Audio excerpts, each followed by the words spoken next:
म्हणूनच ज्या वेळाचे returning officer पण या सांगे मतदारसंघाची जबाबदारी माझ्या पक्षात दिली, त्या वेळाचे 46 बुथाचे अध्यक्ष निवडणं ही जबाबदारी पहिली असते. आणि या 46 बुथाचे अध्यक्ष निवडत असताना कशी निवडणं, तर त्या बुथाचे किमान 100 मेंबर प्रायमरी मेंबर झाले आसपास जाय, त्याशिवाय त्या बुथाचे इलेक्शन घेवपाक मिळणार नाही. म्हणून हे प्रत्येक बुथाचे किमान 100 मेंबर झाले, त्या मेंबरशिपच्या अंडर त्यांच्या समस्त प्रत्येक बुथाचो अध्यक्ष आणि त्याच्याबरोबर 11 जणांची टीम आम्ही हांगा इलेक्ट केली. ही लोकशाही पद्धतीने आम्ही केली आसा. आज वेळ येयल्ली आसा की आम्ही या 46 बुथाचे अध्यक्ष आम्ही काल आपयलो आणि त्यांच्या सभेत आम्ही ऑप्शन दवरले की या मतदारसंघाचो अध्यक्षाचे इलेक्शन करपाचे. आणि काल म्हाका सांगपाक खूप खुशी भोगता की सगळ्यांच्या सहमतीन काल आमचे नॉमिनेशन फायलिंग जालें या मतदारसंघात. हांव साधारणचे 11:30 ते 1:30 पर्यंत या मतदारसंघात रावलो आणि नॉमिनेशन घेवपाचो काल दीस आसलो. त्या वेळाचेर अध्यक्ष म्हणून या मतदारसंघातल्या सर्वानुमते खंयच जशें आमी बुथावयले इलेक्शनां केली, बुथाचे सुद्धा खंयच कामीण जायनासतना सगळ्यांनी सर्वानुमते आमी जरी इलेक्शन म्हणलें जाल्यार इलेक्शनां जाली जाल्यार सदांच आमी पळयतात 2 गट जातात आणि आमी सदांच म्हणटात गटेंगे तो गटेंगे. म्हणून खंयच आमी बटपाक दिलना वा 2 ग्रुप जावपाक दिलना आणि सगळ्यांच्या सहमतीन जशे 46 बुथावयले अध्यक्ष आमी निवडून काडले या मतदारसंघात. त्याचप्रमाणे काल एकमेव अर्ज मतदारसंघाचो अध्यक्ष म्हणून आमचे कडेन आयलो तो आसलो राजेश गांवकार यांचो.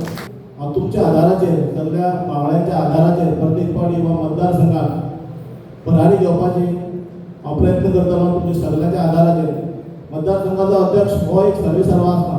आमच्या मतदारसंघाचो खरतर कोण आसत जाल्यार ते बूथ स्तरावरील कार्यकर्ते, बूथ अध्यक्ष आणि 50 प्रमुखांसारखे कार्यकर्ते. आमचे फक्त एक टीम कॅप्टनाची जबाबदारी आसा. पण तुमच्या सगळ्यांचो जर साथ, तुमच्या सगळ्यांचो आशीर्वाद, तुमच्या सगळ्यांचो सहकार्य जर आसत जाल्यार माननीय मंत्र्याचो जो आमकां साथ मेळटा, माननीय मंत्र्या सारकें आमकां जें नेतृत्व मेळटा ते परत एक फावटी 2027 हाडपाक आमी सक्षमपणे प्रयत्न करपाचे आनी परत एक फावटी माननीय मंत्र्याक मतदारसंघाचो आमदार करपाची कठोर प्रयत्न करून आमी हो मतदारसंघ जिखपाचे एक जीत आमच्या मनात आमी धांवोन धरपाची आसा. आनी तशी जीत आमी तुमच्या सगळ्यांच्या आशिर्वादान, तुमच्या आधाराचेर ही जीत आमी फुडें व्हरतले अशी म्हाका आशा आसा. हांव तुमकां सगळ्यांक एक आश्वासन दिता की कोणाच्या सगळ्यांक बरोबर घेवन वचपाचो, सगळ्यांक एक बरोबर घेवन सगळ्या बुथांचेर बरे प्रमाणे काम करून ह्या पक्षाक भरारी दिवपाची. सांगे मतदारसंघ हो एक बरो उज्वल आनी बरो विकासमय करपा खातीर, माननीय मंत्र्याचे हात बळकट करपा खातीर आमी सगळ्यांनी एक फुटीन काम करपाची गरज आसा. सगळे सरपंच, नगरपालिका आनी तुमी सगळे 46 बूथ एक अवघे 2-3 बुथाचेर जरी आमचे मताधिक कमी जरी जातले जाल्यार आमचो 26 मतां बुथाचेर आमी ह्या प्राबल्य आमचे मोठे प्रमाणे आसा. पण येणाऱ्या इलेक्शन पर्यंत जिल्हा पंचायत आसतले किंवा नगरपालिका क्षेत्र आसतले, ह्या दोन्ही इलेक्शनाच्या आम्ही पहिले आसा की ऐन मोक्याच्या निवडणुकीच्या वेळार आमकां नवो अध्यक्ष मेळ्ळो आणि त्या नव्या अध्यक्षान सुत्रां आपल्या हातात घेतली आणि प्रत्येकाच्या म्हणजे तळागाळा कार्यकर्त्यांक एक फावटी जागोवन आज 2022 विधानसभेची निवडणूक आसा ती आमकां जिखून दिवपाक खूप परिश्रम घेतले. आणि आयज की परत एक फावटी ताणें आपले जे कालचे स्थान आसा ते नवनिर्वाचित अध्यक्ष राजेश गांवकारा कडेन गेल्ले आसा.